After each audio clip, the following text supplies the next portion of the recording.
अंबरनाथमधून एक मोठी बातमी येते की केवळ एका मिनिटात बोटावरील शाई पुसली जात असल्याचा धक्कादायक प्रकार अंबरनाथमध्ये समोर आलेला असून बोगस मतदानासाठी याचा फायदा होऊ शकतो असा दावा करत अंबरनाथमध्ये मतदारांनी गोंधळ घातलाय। पॅनल क्रमांक 9 मधील मतदान केंद्रावर हा सगळा प्रकार घडला असून मतदान करून आलेल्या काही मतदारांनी निवडणूक साहित्यावर प्रश्नचिन्ह उपस्थित केले। मतदान करताना बोटावर जी शाई लावली जाते ती शाई एका मिनिटात पुसली जात असल्यानं मतदार सुद्धा आश्चर्य व्यक्त करतायत। आमच्या बायकांनी काढलेलं सगळं अजून केलं तर निघेल अरे तिथं त्या जागेवर तर मला त्यांनी इथं लावला मी पुसून टाकला।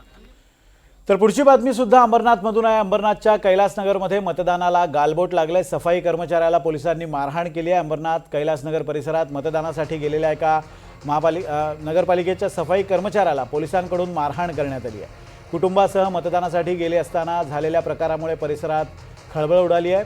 कर्मचाऱ्यांच्या आरोपानुसार मुलीलाही मारहाण केल्याचा दावा करण्यात आला आहे। एकाच बूथवर मतदान करताना मुलीला घेण्यासाठी गेलेल्या वडिलांवर प्रचाराचा आरोप करण्याचा संशय घेत पोलिसांनी मारहाण केल्याचा आरोप केला जातोय। मतदान केंद्रावर गोंधळ घातल्याच्या आरोपाखाली वेदनाथ सूर्यवंशी यांना पोलिसांनी ताब्यातही घेतलंय। मध्ये कैलासनगरमध्ये आम्ही 6 जण वोटिंगला गेलो होतो। आमच्याकडे गव्हर्नमेंटवाला ID कार्ड आहे तरी आम्ही 1 तास लाईनीमध्ये उभे होते। सगळ्यांचं वोटिंग झालं, मी एकटी आतमध्ये होते। माझे पप्पा मला घ्यायला आले होते। ते आले, फक्त बोलले माझी मुलगी आतमध्ये, तिला घ्यायला जाऊ द्या।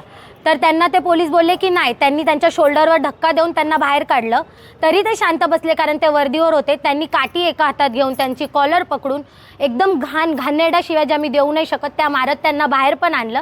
माझी मम्मी बहीण त्यांना अडवत होती। मी वोटिंग सोडून आतमधून पळत आली तरी ते लोक तू निघ, ए चल जा ह्या शब्दात ते मला बोलले आणि त्यांचं आयडेंटिटी कार्ड खेचून घेतलं आणि त्यांना इतक्या घाण शिव्या आणि धमकी देतात की तुम्हाला सस्पेंड करू। तुम्हाला कोणी अधिकार दिला की मारायचा? पहिली गोष्ट, मारायचा अधिकार तुम्हाला दिला नाहीये। तुम्ही चांगल्या शब्दात चांगल्या भाषेत सांगू शकत होते की तुम्ही बाहेर जावा, तुमची मुलगी येईल। त्यांनी पहिलं तर खूप जोरजोरात मारलं। मारायचा अधिकार कुठल्या कायद्यात लिहून दिलाय मला दाखवा। आणि इलेक्शन ड्युटीमध्ये तुम्ही एखाद्यावर आरोप करताय, मारताय आणि खोटं नाव फोन करून सांगतायत पोलिसांना की हे प्रचार करताय, तुम्ही दाखवा आम्ही काय प्रचार केला, कुणाचा केला। आणि प्लस त्यांनी मारलं, मारायचा अधिकार कुठेच दिला नाही। जर पोलिसांवर मारलं असतं तर तुम्ही रिपीट मारलं तर मी मानू शकते। तुम्ही पहिल्यांदा मारलं का? तिकडच्या सगळ्या लोकांना जाऊन विचारा तुम्ही कैलासनगर शाळेमध्ये।